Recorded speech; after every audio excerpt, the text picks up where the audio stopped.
This is Dervla and Pat Higgins. Thank you both for joining us. Talk to me about, if I can start with you, Pat, in terms of growing up in Athenry. What was it like?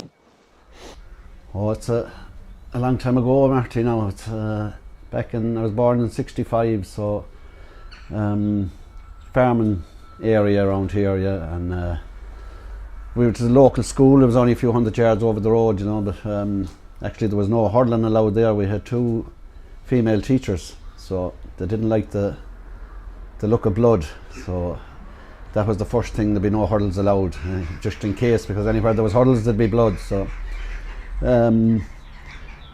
mass every Sunday, farming all week, and then after mass, because we couldn't play in a bit of hurling in school, I suppose it made us want to do what we shouldn't have been doing, so we all gathered in the local field and started playing a bit of hurling, all the lads that were around in the 2 or 3 mile radius. So once you came home from mass, you'd be there from 1 o'clock in the day, I suppose, until it got dark.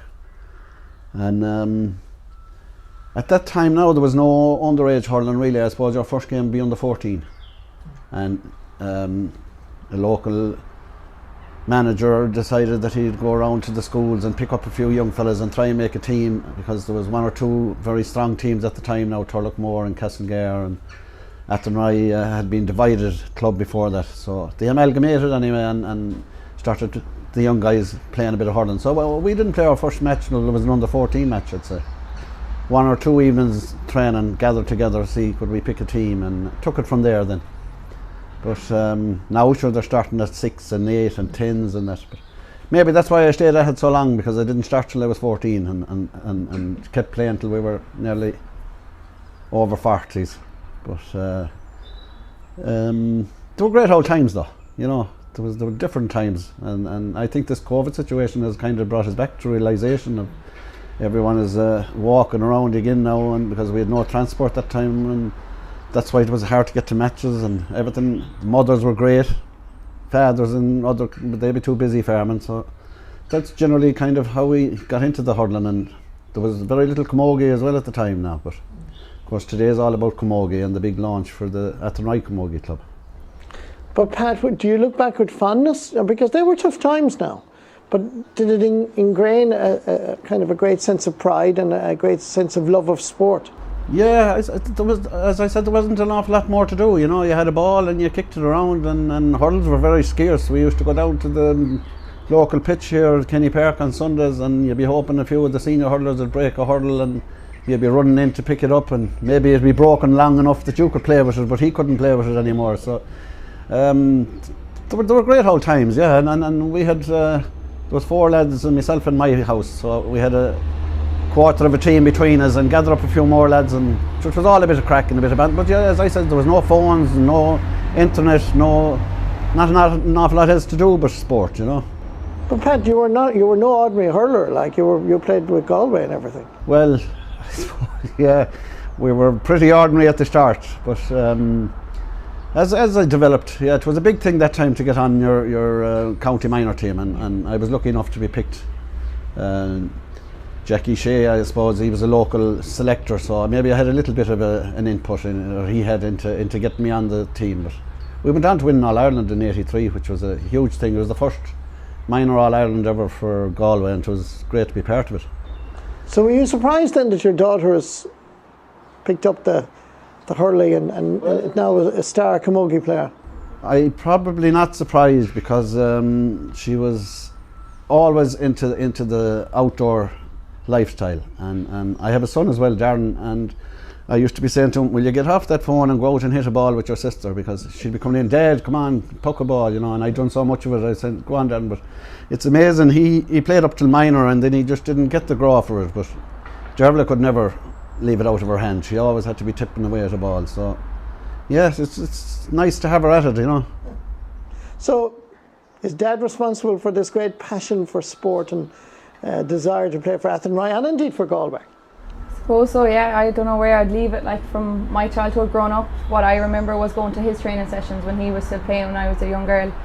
I was going down to the local pitch in Raheen or Carrying On, and when they'd be training and I'd tog along with them with my hurling helmet, and I suppose that's where I grew my initial love for the game and for the sport. And then growing up, when I kind of joined the Camogie club then and started training for myself, I suppose having my dad's history, I suppose, within the club, and I have a good few uncles as well, and they'd all have the same reputation around here as being well-known hurlers, like, so I suppose that's where it all started for me, playing Camogie. Because the name Higgins is really synonymous with Athenry, so it's synonymous with Galway as well. Yeah, I suppose it does make an impact, like when you know that you have your father and your uncles behind you, like, and they have played down through the years. There's a family reputation behind it. I suppose it makes it a little bit easier as well, maybe starting off, that you know you have family behind you and backing you as well, and they'd have the support for you going forward playing the game. So was it your ambition to follow Dad to not alone play with Athenry but to wear the maroon and white of Galway?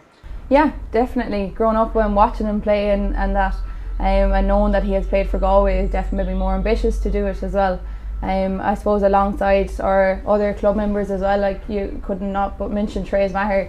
She would have been one of my idols growing up, like watching her, and I'd always, I suppose when I was younger, I might have been compared to her, or I'd be ambitious to turn out like her, so it was always a goal of mine and an aim of mine to someday maybe achieve that. Are you one of these unique players that played the intermediate final and then went on and played the senior final? Yeah, it was a strange old day. It was mixed feelings, I suppose. We were well up with the intermediate, and I suppose at half time maybe we got a bit too component, and we thought we were going to push on and win. It just didn't turn out that way for us, and it was a strange feeling trying to bottle that up and trying to go back into the senior dressing room, then to put on a brave face with the other girls who still had to go out and to play and perform, and thankfully they did that. You know, it kind of made a bittersweet ending to the day in a way to say. Would Dad be critical now? I mean, would he be doing kind of like the Joe Brawley or the Pat Spillane or whoever it is that's be saying, oh jeez, no, Dervla, you should have passed the ball? Absolutely, I think so, yeah. There was always that post-match analysis. I think even from under 12s, under 14, like from when I first began, there was always that post-match analysis, but he, in a way, he'd be a man of a few words, you know, and it'd kind of be the one statement or the one sentence. You'd know it had a lot more meaning underneath it. Like if it was criticism, it was very rare that you'd get the praise for it, but it was always coming from a good heart and a good way. Like it was all, you know, I think that's how players thrive and become better, because if you're told that you're super all the time and you're good and that, you're never going to really improve on what you need to, you know, to achieve and to get on. Was there one word that you knew meant you were in deep trouble? Not really. Only thing I can think of is when he said, "I told you so." He might tell me something beforehand going out in a game that I previously didn't do or messed up on, and when I do it a second time, you know, you'd get the "I told you so." But no, I think it impacted me in a positive way growing up, and it probably has made me turn out to be the player that I am today. You know, the feedback everyone needs, positive and negative feedback, in order to improve and to grow. And when Dervla is playing, Pat, are you nervous? I mean, you're apprehensive. Are you one of those lads that loses the head completely? Well, I wouldn't say lose the head completely, but you would be nervous, all right, when your daughter is going out playing now. Not so much with the club, like, but with the county level, definitely. You'd be more into the game, watching every ball, every movement, you know, because like all the players that play county, there's very little between them. You know, some of them get All-Stars and some of them are not as highly thought of as others in them ways, but there's not puck of the ball between all those girls, you know. So some seem just to get in the limelight and they're there forever, and the lesser players, as you call them, are that, you know, they put in the same effort, they do the same training, the same hours, and probably even work harder to try and get to be a top player. But Dervla usually turns in a good game, so I wouldn't be that worried about how she's going to perform on the day, you know, really. Now, you played club football in Clare. Yeah, I played with Carfin when I was younger. I was always played both of them, and then Carfin Galway now, is it? Yes, yeah. In Galway, yeah. And then I kind of came to, when I was 14, 15 years, I needed to pick one over the other, and it was always going to be Camogie that I would go for first. But I moved down to Clare 2 years ago, and I went back playing football with the club Kilmehel. I was lucky enough that the senior club, very high standard, and we went on to win a county final then the year after, which is probably one of my greater moments. I remember it through sport, like, especially winning with the club. It's only a small little club, like, very local, but the sense of community and passion for the game and the support that the women that we have down there from the locals is huge. So that's how I ended up going down playing football. Well, Dervla, I'm here not just to interview you, but to get you to sign the transfer form to my own club, Kilmurray or Bricken. So I'd like you to do that when this interview is over. And, we'll work out the fee and all that sort of thing later on. That's okay. But do you find it a difference playing football, club football in Clare and playing camogie with your own club, where you were born and bred? I suppose from the outside you would look upon it that way and you might think that, but from when I went down, the connections that I made straight away, I think it made it easier from going into a small community, where everyone kind of knew everyone, and straight away I was accepted down there, and I started training with the girls and became best friends with all the girls, and now it's just, I feel like I'm a part of their family down there, I can't think or wouldn't change anything, I couldn't think of anything different. I just feel like it's my local club, it's definitely. To be fair, they were our neighbouring parish down the road. They're a nice crowd, the Kilmahel crowd. They're a decent crowd. I played against them a couple of times. I picked up a black eye playing against in Kilmahel once, so I have fond memories of getting injured in Kilmahel. Anyway, Dervla, what does this mean, this venture, this project? What impact do you think it's going to have?